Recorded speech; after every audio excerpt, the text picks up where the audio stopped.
നമ്മൾ തിയേറ്ററിൽ പോയാൽ ആദ്യം കാണുന്നത് ഖെയ്നി, കുട്ക, പുകവലി ആരോഗ്യത്തിന് ഹാനികരം, പിന്നെ അതുപോലെ തന്നെ സിഗരറ്റിന്റെ പാക്കറ്റ് എടുത്താലും അതിൽ ഫുൾ ക്യാൻസർ ആ സംഭവം കൊടുത്തിട്ടുണ്ട്. എങ്കിൽ പോലും ആളുകൾ പുകവലിക്കുന്നുണ്ട് അല്ലെങ്കിൽ മദ്യപിക്കുന്നുണ്ട്.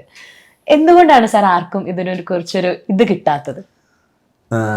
അതായത് നമ്മളിപ്പോഴും അവയർനെസ് ക്ലാസ്സുകളും അവയർനെസ്സിന് വേണ്ടിയിട്ട് പല രീതിയിലും ഇത് ഈ ജനങ്ങളുടെ ഇടയിലേക്ക് ഇത് എത്തിക്കാൻ ശ്രമിക്കുന്നുണ്ട്. അതെനിക്ക് തോന്നുന്നു ഒരുവിധം എത്തുന്നുമുണ്ട്.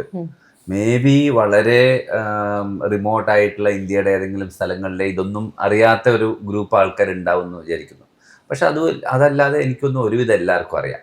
പക്ഷേ അത് അത് ഉപയോഗിക്കുന്ന ഒരാളുടെ മെൻറ്റാലിറ്റിയാണ്. ഒന്ന്, ഇത് വന്നാലും എനിക്ക് കുഴപ്പമില്ല, അങ്ങനെയുള്ള ഒരു ചിന്തയുണ്ടാവും. അതായത് ഒരു ബൈക്കിൽ കിടന്ന് അഭ്യാസം കഴിക്കുന്നവന് അവനൊരിക്കലും അവന് അപകടം പറ്റൂല എന്ന് അവൻ വിചാരിക്കുന്നല്ലോ. പക്ഷെ എന്നാൽ അവൻ ചെയ്യാൻ അവനൊരു മൈൻഡ് വരുന്നുണ്ട്. അപ്പം അതേപോലെ അല്ലെങ്കിൽ സാഹസികമായിട്ടൊരു വീഡിയോയോ റീലോ എടുക്കുന്നവന് ഒരിക്കലും നമ്മൾ അങ്ങനെ പലതും അപകടങ്ങൾ വരുന്നതായിട്ട് കാണുന്നുണ്ട്. അവരൊക്കെ എന്താ ചിന്തിക്കുന്നത്? നമ്മൾ പിന്നെ ചിന്തിക്കും, അയ്യോ ഇവനൊക്കെ എങ്ങനെയാ ഇത് ചിന്തിക്കുന്നതെന്ന് അല്ലേ? അപ്പം അതേപോലെ ഒരു മനസ്സുകൊണ്ട് അവർ വിചാരിക്കുന്നു ഈ പ്രശ്നമൊന്നും എനിക്ക് വരില്ല, അല്ല ഇത് എനിക്ക് വരുന്ന സാധനമല്ല എന്ന് വിചാരിക്കുന്നതാണ് അവിടെ പ്രശ്നം. ഇത് ചിലപ്പോൾ വരും എന്ന് കാണുമ്പോൾ ഞാൻ പറയട്ടെ, ഇതൊക്കെ ഉപയോഗിക്കുന്ന ഒരാള് അഡിക്ഷനൊക്കെ ഉണ്ട്, അയാൾക്ക് എങ്ങനെ വന്നാലും നിർത്താനൊന്നും പറ്റുന്നില്ല, ഇതിൽ അങ്ങനെ മുഴുകി നിൽക്കുന്ന ഒരാൾക്ക് ക്യാൻസർ വരുന്ന ഘട്ടത്തിൽ അവൻ ഇതൊക്കെ നിർത്തുന്നതായിട്ട് നമ്മൾ കാണുന്നുണ്ട്.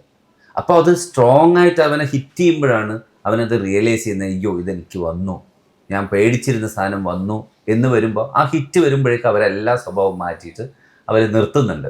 അത് ആൽക്കഹോൾ ആയിക്കോട്ടെ, ടൊബാക്കോ സ്മോക്കിംഗ് ആയിക്കോട്ടെ, ടൊബാക്കോ ച്യൂയിങ് ആയിക്കോട്ടെ, മറ്റ് പല ദുസ്വഭാവങ്ങളായിക്കോട്ടെ. അപ്പം അത് വരില്ല എന്നുള്ള ഒരു ഓവർ ഫോൾസ് കോൺഫിഡൻസ് ആണ് അവരെ നയിക്കുന്നത്. അതല്ലാതെ വേറെ ഒരു കാരണവും എനിക്കൊന്നും അറിയാത്തത് കൊണ്ടൊന്നുമല്ല, അല്ലേ? പിന്നെ ഈ പറഞ്ഞ സാധനങ്ങള് they are called addictives for a reason.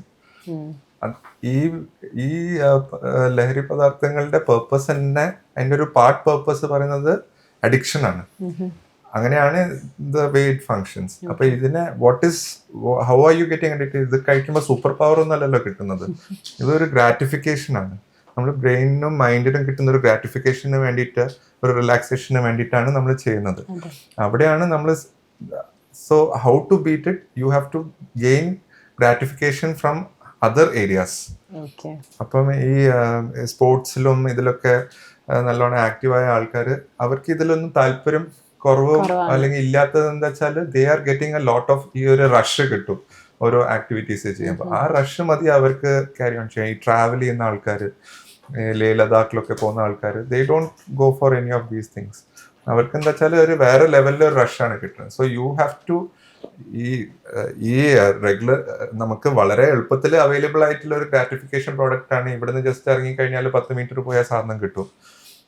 But you have to realise that അത് ഒരു ട്രാപ്പാണെന്ന് മനസ്സിലാക്കി നമ്മൾ ട്രാപ്പ് അല്ലാത്ത വേറെ അവന്യൂസ് നമ്മൾ സെർച്ച് ചെയ്യണം. ഇതിലെ ലഹരി കണ്ടുപിടിക്കാതെ ബാക്കിയുള്ള കാര്യങ്ങളിലേക്ക് ലഹരി കണ്ടുപിടിക്കാതെ.